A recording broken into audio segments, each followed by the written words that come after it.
Hello and welcome to the hard sell where the stick in the swill-bucket rattles back. This idyllic village green is rather incongruously placed in a corner of Birmingham, named Bournville. A whole model village and planned community built by the Quaker Cadbury family, so all their employees had a roof over their heads for as long as they worked in their chocolate factory. Sod Wonka and his imported African slave labour, this is the real thing. You don't have to work there to live here anymore, but there are rules. You have to keep your house absolutely pristine at all times and never, ever deviate from the aesthetic. The main supermarket is a holistic plastic-free zero-waste deal, which is probably great, although I imagine it has to sweat blood not to seem hopelessly self-impressed. They do have a co-op, and also, after much council wrangling, a Tesco Express, although neither have an off-licence. Quakers, remember, prohibition is very much in force. If you want to go to the pub, you have to go half a mile out to Kings Norton. If you're that desperate, then you deserve to be in Kings Norton. If I'm making it sound like some kind of eerie religious compound, then I apologise, because it's actually considered one of the nicest places in Britain to live, if you can afford it. Besides, they do actually have an off-licence now, right on the edge of town, which the council decided, over a chorus of objections, could open and operate from 2015 without violating Bourneville's status as a dry village because of reasons. I'd like to think it had something to do with Cadbury's themselves having effectively sold out by then. In 2010, in one of the most famous and deplored business transactions in British history, American conglomerate Kraft bought the company, to the ongoing anger of the Bournevillians. Not 2 years later, Cadbury were among a bunch of brands spun off into a completely new company for rationalization reasons.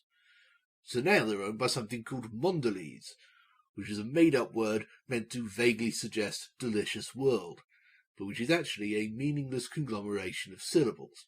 In the face of all that, I could understand the Bourneville Village Council succumbing to despair. So I've gone through all that for two reasons. One, it's Easter again, chocolate time. And two, this year represents the 200th anniversary of Cadbury's. Mondelez are doing a whole bunch of things for it, mostly involving retro packaging, but fuck Mondelez, it's not their 200th birthday. They're no one. They're an empty capitalist shell to keep brand names in. Cadbury's, with apostrophe S intact, is the company with the history. So let's celebrate them. No narrative or anything, just a bunch of adverts.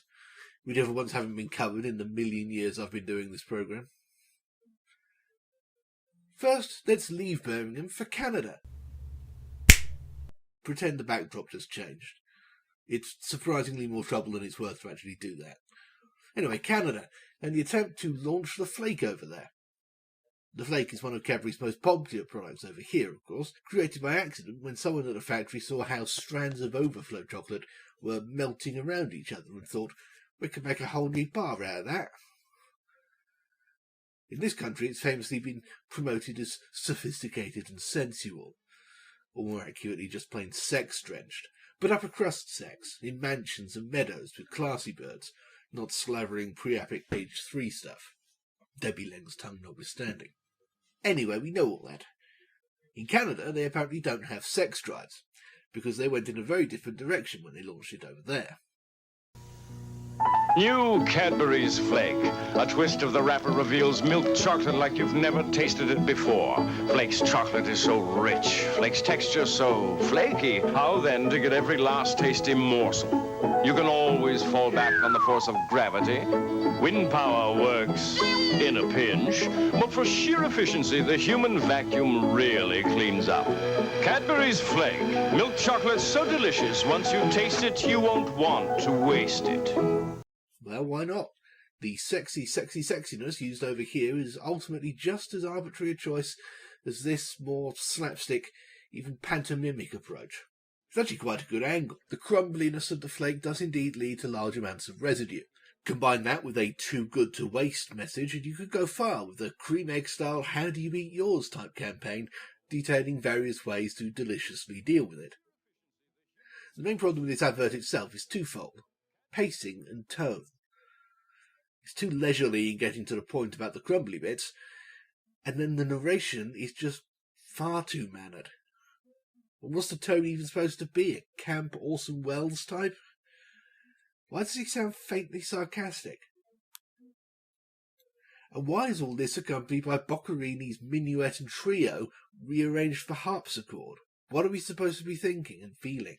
It's little wonder that the flake initially failed to catch on in Canada, despite being brilliant. Cadbury's had more success in the frozen north with the much more basic Bar 6, basically a horizontal Kit Kat with dairy milk chocolate in 6 segments. Quite popular over here, especially in the 60s, when it was advertised by various mini-skirted dolly glam lady types, most notably Jane Birkin. Sorry about the text, incidentally, the only source for this was a French news item. Sorry, officer, I just popped in for Bar 6. Can't help that, miss. I've left a book you willy-nilly. It's delicious. It's Cadbury's new milk chocolate wafer bar. Bar 6, eh? Are you trying to tempt me, miss? It's got 6 pieces, you see. Cadbury's, you say? Do you like a bit? Come now, miss, I am on duty. All right, then. Well, you can get Bar 6 in there. Seems the only way to get some Bar 6 is to buy it yourself. As you can see, we're dealing with a different kind of sophistication to the flake. More modern, more now, or now then. Incidentally, that was John Junkin, alongside Jane Birkin, the default actor for baffled black and white authority figures.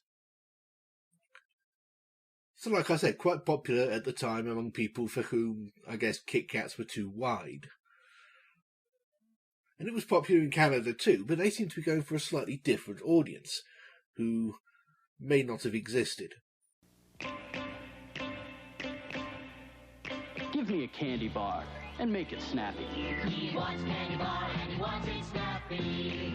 Only Bar 6 will make him happy. With hazelnut cream and crisp, crispy wafers and chocolatey richness. That's what he came for. Just give me the best, bar none. Give him Bar 6 and make him share some. 1, 2, 3, 4, 5, Bar 6. Where Birkin was the effortless epitome of cool, hip sophistication, this shower, well, I don't know anything about Canadian culture circa 1975, so maybe these guys were a close equivalent in terms of coolty at the time. But somehow I doubt it. It's hard to imagine this coming across as cool anywhere at any time, to be perfectly honest. Still, the Bar 6 continued to thrive until manufacturing technology made chocolate bars so much more interesting and varied that a perpendicular Kit Kat seemed downright redundant and disappeared almost unnoticed at the turn of the century. 1, 2, 3, 4, 5, Bar 6. That's enough Canada. Let's go back to Britain and see what sensible, level-headed campaigns we can find here at home. I'm bored. Same old jokes on all the postcards, sir. Yes. We could try these Cadbury's double-deckers. Great Scott, that's astounding. Chewy and munchable. Crispy and crunchable. And all enveloped in Cadbury's milk chocolate, sir. You stick to your post. Post! Okay. I have questions. Why are 2 post boxes installed next to each other? Why do they seem to be made of chocolate? Why does it occur to them to eat Cadbury's double-deckers as the solution for whatever their problem even was? I know I'm obviously not supposed to ask these questions. Adverts aren't required to make sense. No one knows that better than me, but this is beyond not making sense. This is an almost Dadaistically nonsensical premise. Nothing follows from anything else. There's no intuitive connection between any of the elements here. It's just a gestalt of non sequiturs. The only thing I can think of is, given the grim lighting and the grey blasted backdrop, is this a post-nuclear setting? Because if it is, that would actually help. It wouldn't exactly be the last piece of the puzzle, but with the post-nuclear idea in mind, what results reminds me very strongly of Spike Milligan's The Bed-Sitting Room, in which people after the bomb tend to transform into inanimate objects out of despair. whereupon they go on making idle chit-chat as they did before. Compromised internally in front of my own daughter. Close my doors at once. Not sure how all that helps to sell chocolate bars, though. Keep up your pecker with a Cadbury's double-decker. You leave my pecker out of this. Of course, even though it's Easter, Cadbury's don't just do chocolate. Well, they didn't. I think in the Mondelez era their extracurricular activities might have been rationalised away, but let the record show that their name used to be, possibly still is, on Smash Instant Mashed Potato. Mash, get smash. And on the very first attempt at introducing the Pringle to the UK. Don't hold back. Grab a pack. A stacker. But we know that, of course.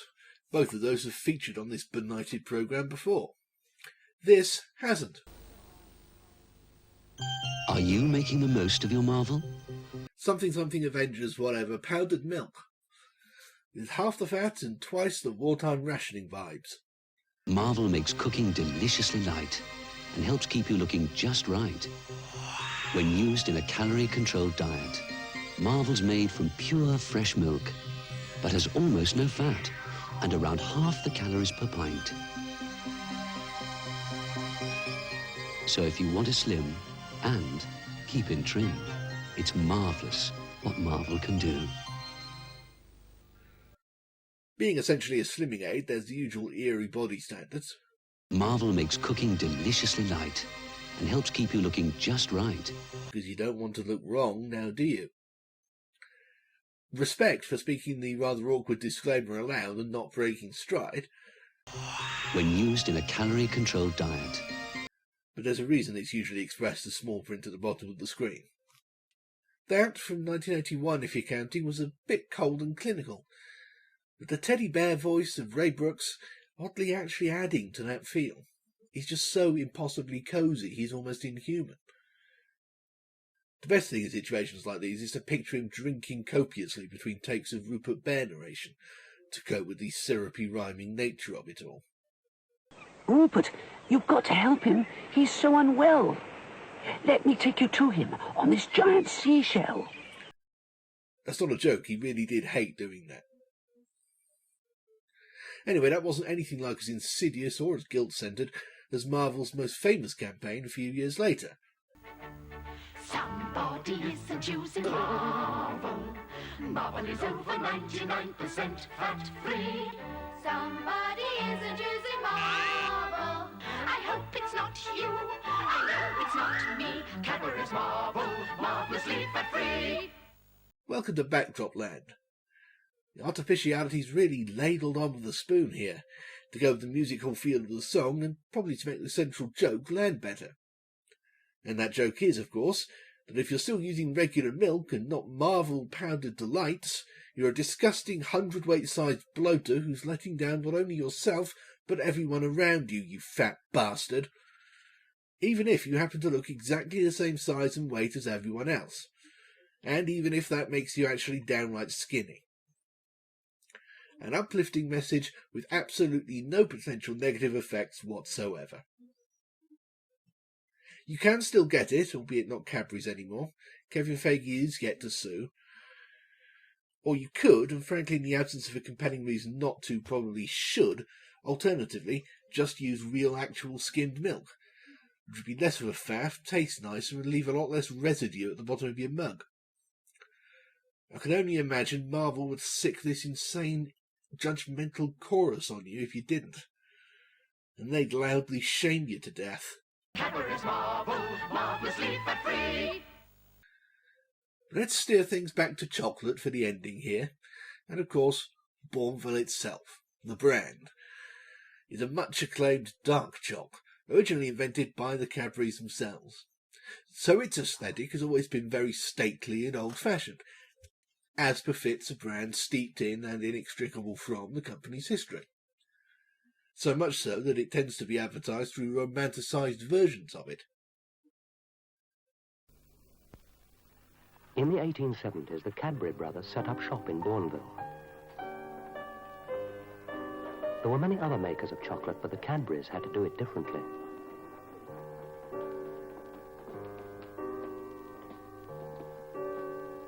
Not bad. Not bad at all, Margaret. They'd set themselves a simple aim to create the finest plain chocolate of their age. They succeeded. Appropriately enough, they called it Bourneville. And now there is Bourneville selection.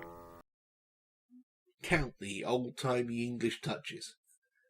Sepia vignettes, pristine received pronunciation voice of the late Michael Jaston, classical music, albeit Eric Satie for some reason, where Delius or Elgar might have been more appropriate, and just general worship of the formal past, where everyone knew their place and wore impressive beards and or hats. A collection of no fewer than 14 carefully selected centres, brought together to give you probably the finest plain chocolate assortment in the world. Cadbury's Bourneville selection. All the qualities of a bygone age. Except for cholera, child labour and poverty. Not that the Cadburys were fans of those things either. The whole point of Bourneville was to try and protect their employees from some of those things. The notion that an employer has a duty of care beyond putting up the odd health and safety poster. Quaint, isn't it? If we must have capitalism, let it be Quaker capitalism. Actually, scratch that, I just remembered about Richard Nixon. Anyway, the Cadburys might not be here anymore, but the Bourneville Trust and its residents are still keeping some of their legacy alive. Incidentally, James L. Kraft also bought some land near one of his manufacturing plants in Wisconsin, and he converted it into a massive sprawling estate for himself, his family and friends to spend their summers in. And as for Frederick H. Mondelez, there was no such person. They could buy the company, they could even buy the history. What they can't do is own the history.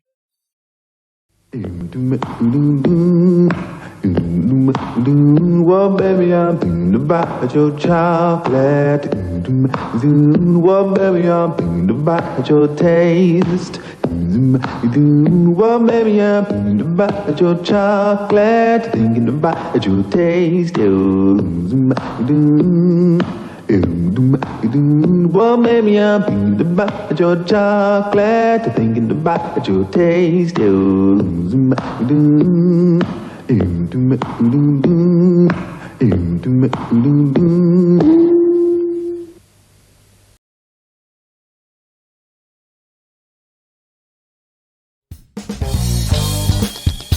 You just sat through a Bob the Fish production.